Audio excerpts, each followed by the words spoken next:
Anchor is a one-stop shop for recording, hosting, distributing, and monetizing your podcast. And best of all, it's 100% free.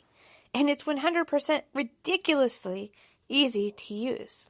We find it really convenient for Night Moves Radio and our Cloverleaf Radio network.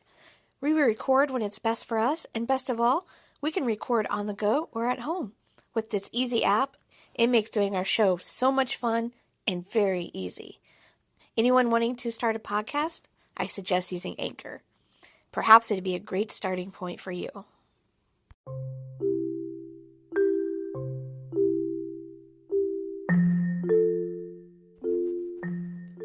Have you ever thought about starting your own podcast? When I was trying to figure out how to get my poetry podcast off the ground, I had a lot of questions. How do I record an episode? How do I get my poetry and this show into all the apps that people like to listen to? And last of all, of course, how do I make money from my podcast? The answer to every one of these questions is quite simple. Anchor. Anchor is a one-stop shop for recording, hosting, and distributing your podcast. Best of all, it's 100% free and just ridiculously easy to use. And now Anchor can match you with great sponsors who want to advertise on your podcast. That means you can get paid to podcast right away. In fact, that's what I'm doing right now by reading this ad. Anchor has been a great way to try to get my poetry off the ground. You know, it's another place where I can record all of my poems and reach a wide audience. So not only am I putting it on other places like YouTube or SoundCloud, but now I can put it on Anchor, where it is distributed to all kinds of other platforms such as Apple iTunes, Spotify, Pocket Casts, Google. There's just so many places. It can be up to 9 or 10 platforms at least. So, if you've always wanted to start a podcast and you want to make money doing it, go check out anchor.fm/start. Anchor.fm/start to join me and the diverse community of podcasters that are already using Anchor. That's anchor.fm/start. I can't wait to hear your podcast. So, how about you come listen to mine? Leave me a comment, and then I'll come listen to yours. We can help each other out.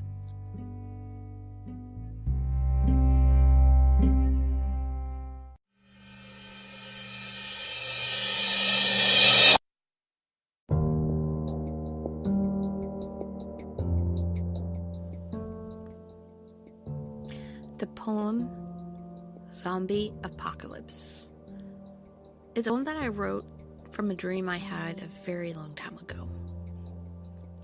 I had a poem that there were zombies in the world, and no, I did not watch a zombie movie before bed. But there were zombies in this world, and we had to fight them. But there were still a few left over, and they would just stand there with a shock in their face, a glisten in their eyes, not moving, just standing there.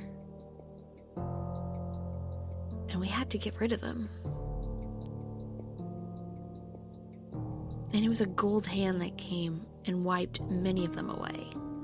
That was a dream that I had, and I have a lot of apocalyptic dreams. They can be quite scary. I've written several of them down.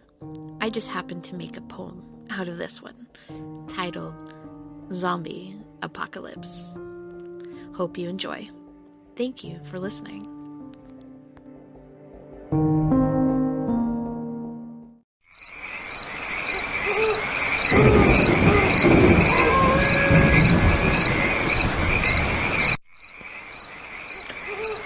In the aftermath of a horrific battle, the gory, dreadful cleanup began.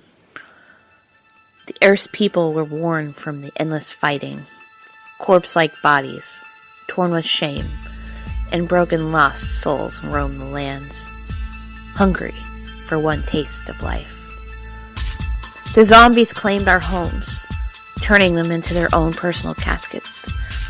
while we hid in the alleys like wild animals, often hungry and cold, but our guards up, well aware as we feared the sickness that would claim our souls. Their voices moaned out, eyes listless, cold, and lifeless. The grace for life was dead, but those corpse-like bodies stiffly carried their monstrous virus. We all thought this was the end. And then the victors rose from the deadly flames.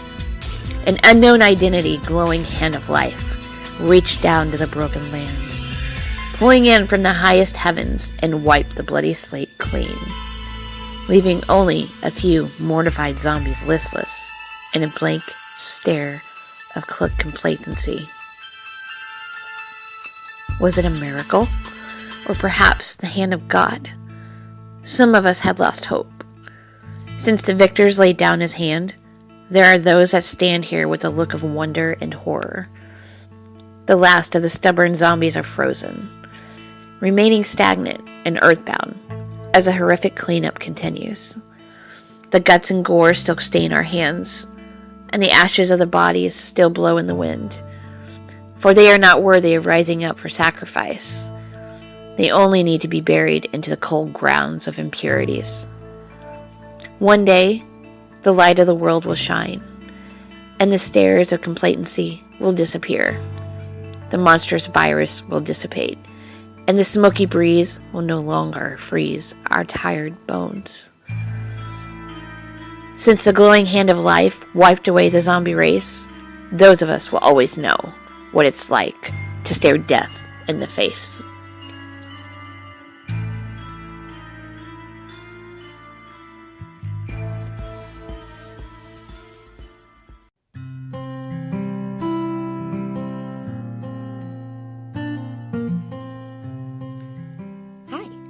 Thank you for listening to Poetry by Ariana R. Cherry, which is me.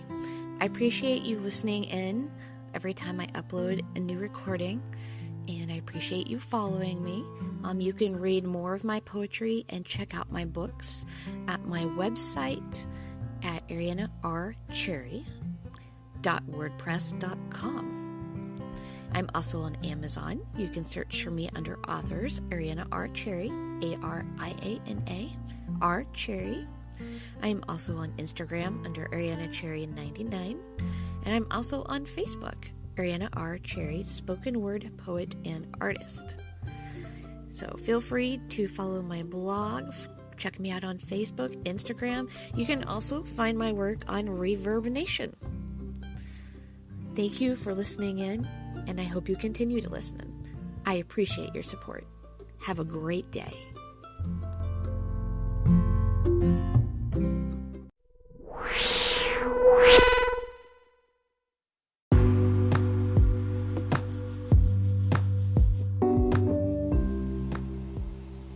Thank you for listening to the Cloverleaf Radio Network, where you can find shows such as The Hollywood Connection, Cloverleaf Radio, Night Moves Radio, and Soul Stories. You can find us on Facebook under the Cloverleaf Radio Network. We broadcast on Anchor, Blog Talk Radio, Spotify, iTunes, Google Podcasts, and many more. Tune in anytime during the week. We post our links. You can listen on your own time, on your own day, anytime you want. We provide you with new material every week. Thank you for listening. Have a wonderful day.